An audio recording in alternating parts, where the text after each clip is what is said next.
Hi, this is Tom Muro with World Class Coaching and another in our series of animated drills. This is a 5v5 game that I described in episode 252 of the Coaching Soccer Weekly podcast, focused in on training the six. But I think this is a great game for training kind of your middle block, as I refer to it. So your 4, 5, 6, 8, and 10. So those middle five players, if you're playing a 4-3-3, that are all really connected, all should be really connected and working together. And there's a lot of things you can do here just in terms of training the different roles in this and getting players used to kind of working together in these spaces. I did this in a practice where I had 15 players. So I had 3 groups of 5. So there's a third group of players that's off the field just playing 4v1 in a small area, while these two teams played a 5-minute game. Then we rotated, and another team went out to play in that 4v1, and the other team came in and played the 5v5 game.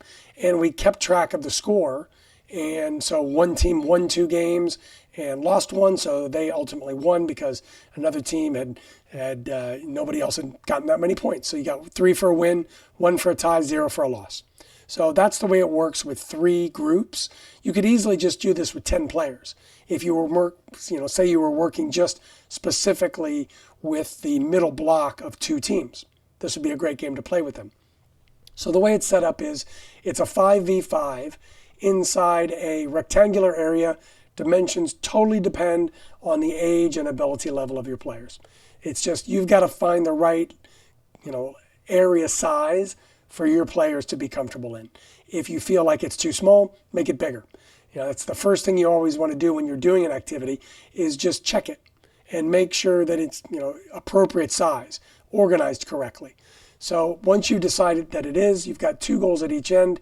I organize the players into 2 blocks of 5. So you've got the 4 and 5 and the 6 along with the 8 and the 10.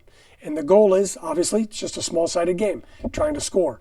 But my focus is on playing through the 6 when you can and then supporting the 4 and 5 with alternate options when you can't.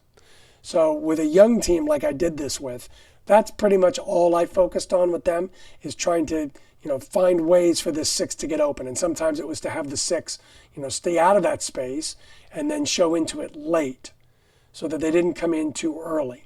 If they came in too early, the space was crowded and there was no way to play out. So everybody was just kind of stepped on and it was really tough for the 4 and 5 to get out.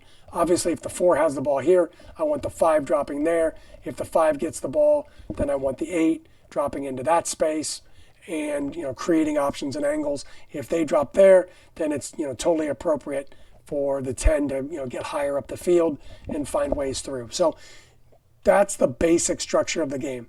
The more advanced your players are, the more you can build on top of that and really get into having this midfield 3 rotating, having this number 6 check out for the ball and having the number 8 slide in and having the 10 show up over the top. So we're rotating that triangle in the middle. That's a very advanced concept for young players to kind of grasp. So I don't know what age you could start folding that in. Frankly, I haven't done it with my U12s yet, who play 11v11. And it's something I've kind of played with a little bit with my U16s. It's not, an extremely advanced group of U16s. So it's just something we've started to talk about the concepts of. But this would be a good game to play to kind of get them to start to understand those things. So the players really enjoyed it. They just thought they were playing a game. I was focused in on trying to get certain things out of the game and rotating through with 3 groups, always having one of my number 6s playing in that central role, trying to have 4, 5s, 8, and 10s, but you're not going to have that if you're doing it with just a team because you've got your 2s and 3s and 7s and 11s.